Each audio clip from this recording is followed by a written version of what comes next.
Greetings, welcome to the channel, Northworthy Sagas and Stories. Now I'm your host for today, and today's video is about these pair of items down here. And you may be asking yourself, what are they? Well, they are leg bindings, or as I like to call them in the old tongue of the Anglo-Saxons, Wingers. Oh yes, so stay tuned for a few minutes and I'm going to demonstrate in this video how you put leg bindings on your legs. So yes, it's going to be an educational Viking and Anglo-Saxon history, and this is suitable for everybody, and especially if you're studying GCSEs and you're looking to learn about Viking clothing. Oh yes, we do love Viking clothing. But before we continue, if you can do one thing for me, is to smash that like button. Oh yes. Now, as you can see, I'm a Viking. I'm fully clothed up. I've got a nice coat on, and I've got a nice woolly tunic and under tunic or underskirtle. That is where we get the word skirt or shirt from. And as you can see, I'm wearing some nice woolly trousers. Oh yes, very nice. I'm sure you agree. I'll show you this leg as well, make it even. But I don't want to go out in the fields and get my trousers muddy. So that is why leg bindings was invented, and they're very old things. They go back way into the Iron Age. But Iron Age leg bindings were different to the pair I have down here, because they're basically one sheet of wool, 14 inches or 36 centimetres by, a metre or 33 inches, I could say roughly from my mind, and they'll be tied off around your leg. But as time progressed, so did leg bindings. And like I said, leg bindings are very, very fascinating and very important. Now, in the modern world, we tend to call these puttees. Puttees is a Urdu word from India for basically what it means is like leg wraps, and it's designed to stop dirt and mud and dust getting in. And it's a fascinating thing. And of course, they was adopted by the army. And I think in a video, Egil Thorson has talked more about this and the history of leg bindings in that sense. And so even today, we still have leg bindings. In fact, I used to be an American Civil War reenactor, and we had something called gaiters, which are very similar to do the same job. And today the military, they have leg protectors at the below the legs to protect their clothing as well. So it is still around. So first of all, with a leg binding, what are they made out of? Well, they're made out of wool, and a good quality wool. Now I'm going to pick this one up. This is one I've made some time ago.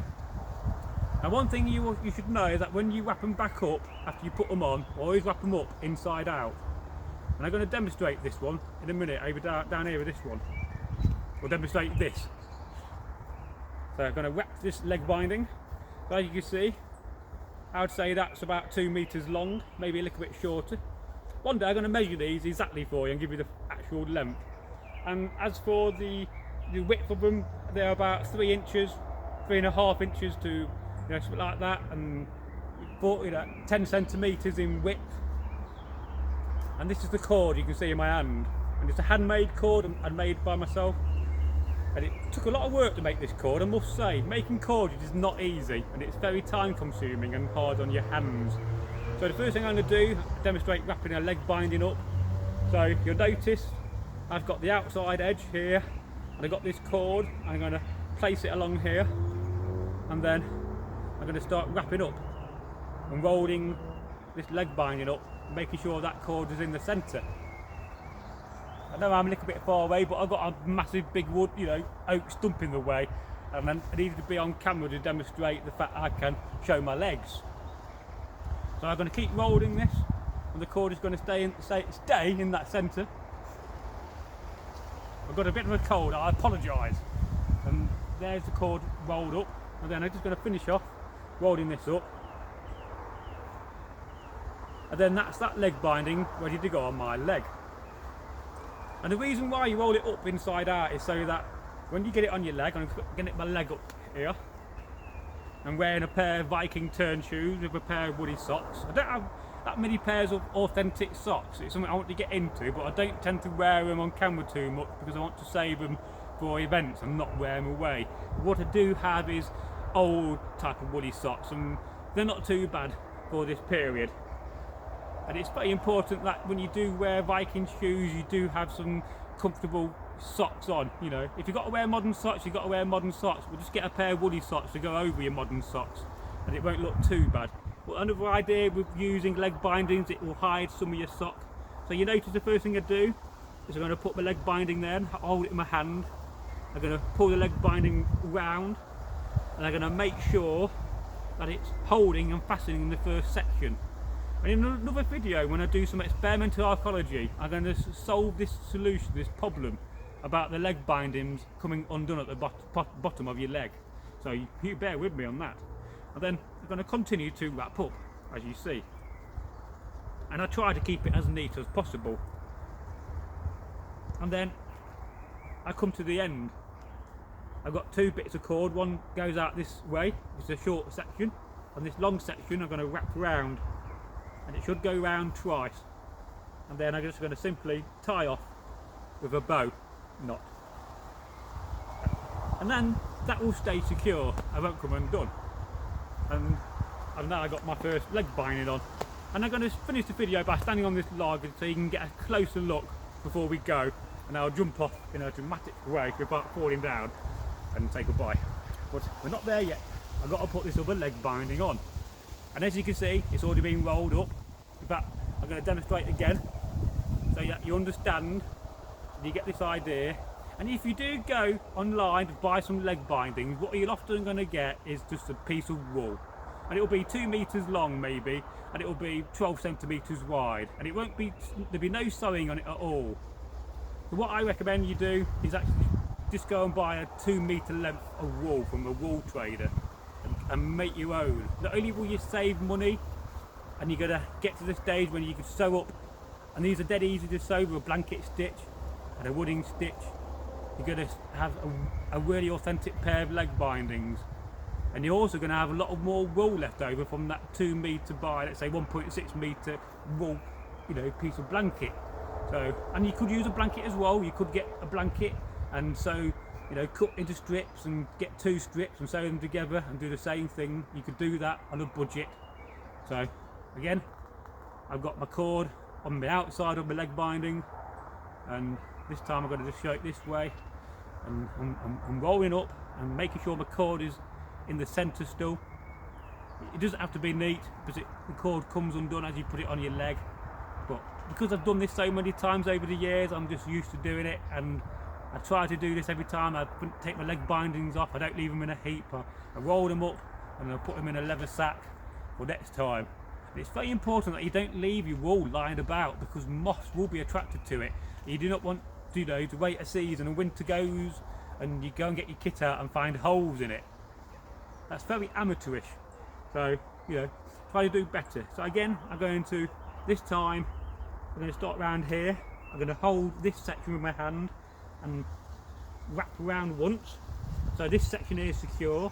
And now I can start feeding my leg binding up my leg, trying to be as neat as possible. And some days it will get out of your hand, you will drop it, but you can just continue doing what you're doing. And again, you'll see I'll come to the end, and I've got a short cord here and a long cord, and the long cord goes round twice, and then I can fasten it off with a bow. And generally these won't come undone, because I've been in that situation in battle where your leg bindings come undone and it's a nuisance, and you've got to go off to the edge of the battlefield and try to do something with them, because you don't want to half a metre of leg binding dragging around with you. And you know, it's a very stupid thing to do, and it does happen.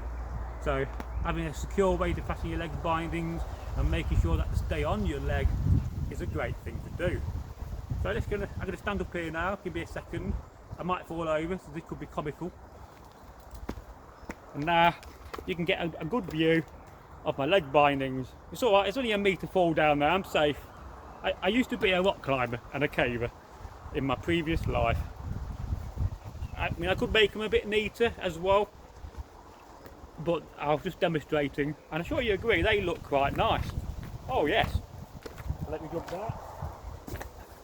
So yes, I think that's a fascinating thing, and leg bindings are just wonderful, wonderful things. They really are.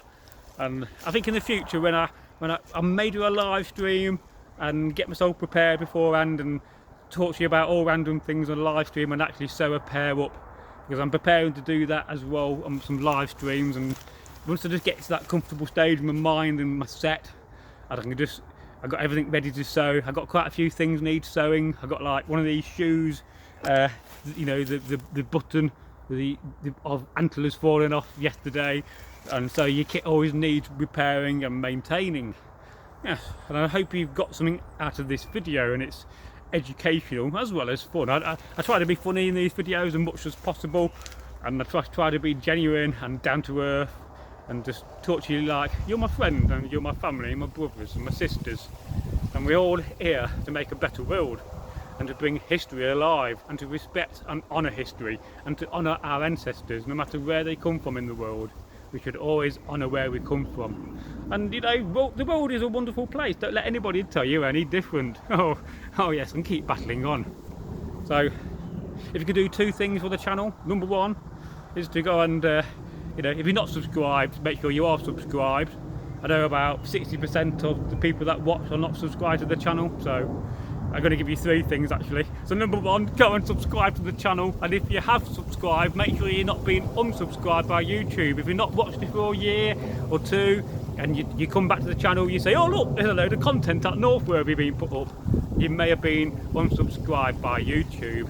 So the second thing to do, number 2, is to of course share the video. Sharing is so important, and it's one of the key ways, as well as growing a community, to get sort of settled on YouTube. So by sharing your videos, by sharing our videos, and if we could all share each other's videos, we would all be better off. So share the videos, you know, go to Facebook, Twitter and all those places. Reddit, if anybody uses Reddit or read it, and you could go and share on there for me, because I'm not on Reddit and I've got too many other things I got to do. So if we could have a notification sharing squad for Reddit for us, and probably Twitter, because that's popular, that would be great. And number 3, the third thing and the last thing I'm going to ask you to do, and I've asked you already in this video, so I'm being very cheeky here, very cheeky, is to like the video. Boop the button, as channel creators say. Yes, Nate, go on, boop that button. And I do love that channel. If you're wanting to learn about YouTube, if you aspire to be a great channel, to do great things in life, then I do recommend Channel Makers. It's a fantastic channel, and Nate really does come across really well in his videos and gets the key points, and I try to watch as much as possible, but because I'm a content creator, I'm always behind the camera, on the camera, thinking about videos, and my brain does not stop. And I've got so many videos in hand at the moment. Literally on TikTok there's 468 videos in my draft, and it's taken up a lot of space on this phone. So yes, thank you for watching, and we will see you in the next educational, entertaining history video in 2 days, 48 hours, not long to wait. But tomorrow you got a folk tale. Hey, oh, what great times we live in.